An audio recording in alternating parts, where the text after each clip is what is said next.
Snow drifted softly outside the tall glass windows of the penthouse, blurring the glowing skyline of New York into a dreamy haze. Inside, Alexander Grant, the youngest self-made CEO in the city, sat alone at a long dining table set for one. A gold-trimmed plate, untouched. A crystal glass, half-filled. A perfectly roasted turkey that no one would carve. He had everything people admired from afar. Wealth, success, power, but on Christmas Eve, none of it mattered. Silence echoed louder than any boardroom argument he ever won. He pulled his phone closer, checking messages he already knew weren't there. No family, no real friends. Employees had sent polite holiday texts, but that wasn't companionship. That wasn't warmth. He rubbed his temples and leaned back. Another Christmas alone, he muttered.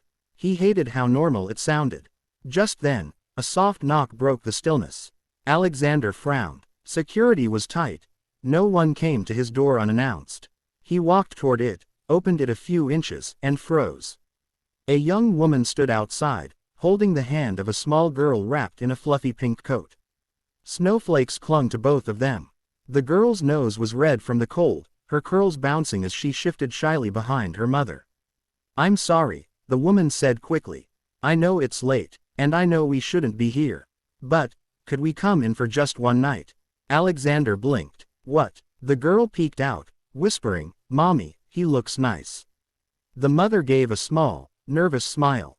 "Our heater broke. The landlord said he can't fix it until morning. And all the motels nearby are full or unsafe. You're the only person I know in this building. You once helped me when I worked in your office." His memory stirred. She had been the former receptionist. Gentle, hardworking, always polite, and then she resigned suddenly months ago. He never asked why. He stepped aside. "Come in." Warm air enveloped them the moment they entered. The little girl sighed with relief, rubbing her hands together. "I'll leave as soon as she sleeps," the mother said quickly, not wanting to overstep. "I just needed somewhere warm tonight." "You don't have to rush," Alexander replied, his tone surprisingly soft even to his own ears. "Stay as long as you need." The girl's eyes lit up as she spotted the giant Christmas tree near the window. "Whoa, Mommy, look, it's so big." Alexander followed her gaze. The tree was tall, elegant, decorated with silver ornaments. Beautiful, but cold. He had paid someone to decorate it. He never bothered to touch it himself. "Can I go see it?" the girl asked politely. "Yes," he nodded. She ran toward it, dropping her stuffed bunny on the rug as she examined the ornaments like they were treasures. Her mother exhaled, tension leaving her shoulders.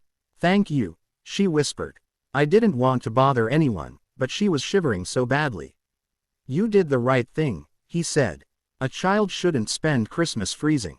She nodded, brushing snow from her hair. "I'm Emily, and this is Rosie." Alexander nodded. "I remember you, Emily." Her eyes widened slightly. She hadn't expected that. For the first time in a long while, the penthouse didn't feel empty. A small voice humming near the tree filled the silence that used to suffocate him. "Are you having Christmas dinner?" Emily asked cautiously. "Not really," he said with a dry laugh. "Cooked for tradition, not appetite." Emily glanced at the untouched table and then at him. "If you don't mind, Rosie loves turkey. She hasn't had a warm meal today." That sentence hit him harder than he expected. "You both can eat," he said immediately. "Sit, please." He pulled out chairs for them. Rosie climbed hers eagerly. Emily hesitated. "I don't want to take advantage." "You're not." He served them himself, something he hadn't done for anyone in years. Rosie giggled when he gave her extra mashed potatoes. "You have dimples," she told him, astonished. Alexander blinked. I do, yes." She pointed proudly. "My daddy had dimples too." Emily stiffened slightly. Alexander didn't comment. He simply smiled at the girl. Dinner wasn't silent anymore. Rosie talked about school, about her bunny, about how she wished Santa would bring her a heater so Mommy wouldn't worry. Emily tried to hush her, embarrassed, but Alexander listened attentively. At one point, Rosie yawned and rubbed her eyes. "She's exhausted," Emily said softly. "Is it okay if she rests on the couch?" "Wait." Alexander stood and disappeared into the hallway. When he returned, he carried a fluffy blanket and a small pillow. Rosie curled up immediately. Within minutes, she was asleep. Emily watched her daughter with love in her eyes, then whispered, "Thank you." "Truly, you don't owe me thanks," Alexander replied. "I'm the one who's been sitting here alone. Your knock was more welcome than you know." Emily looked around the luxurious penthouse. "It's beautiful, but lonely, isn't it?" "No one ever said it so plainly." "Yes," he said quietly. She folded her hands. "I didn't want to ask anyone else. You were the only person who was ever kind to me at the office. Even though you were intimidating." She smiled shyly. He couldn't help a soft chuckle. "I know." She hesitated. "I didn't quit because of you." "What happened?" Emily sighed. "Rosie got sick. I had no childcare, no family here. I had to choose her. It wasn't a choice, really."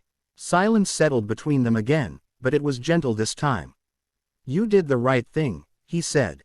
Emily's eyes softened. "Sometimes I wonder." A sudden burst of wind rattled the windows outside. Emily wrapped her arms around herself involuntarily. "You're cold," he noticed. "I'm fine." "No, you're not." He gestured toward a chair near the fireplace. "Sit there." She hesitated, then obeyed.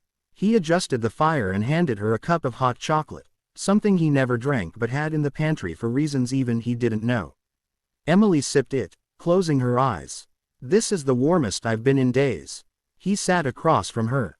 For a moment, he simply watched her, this gentle woman who walked into his solitude without warning, filling it with warmth he didn't realize he missed.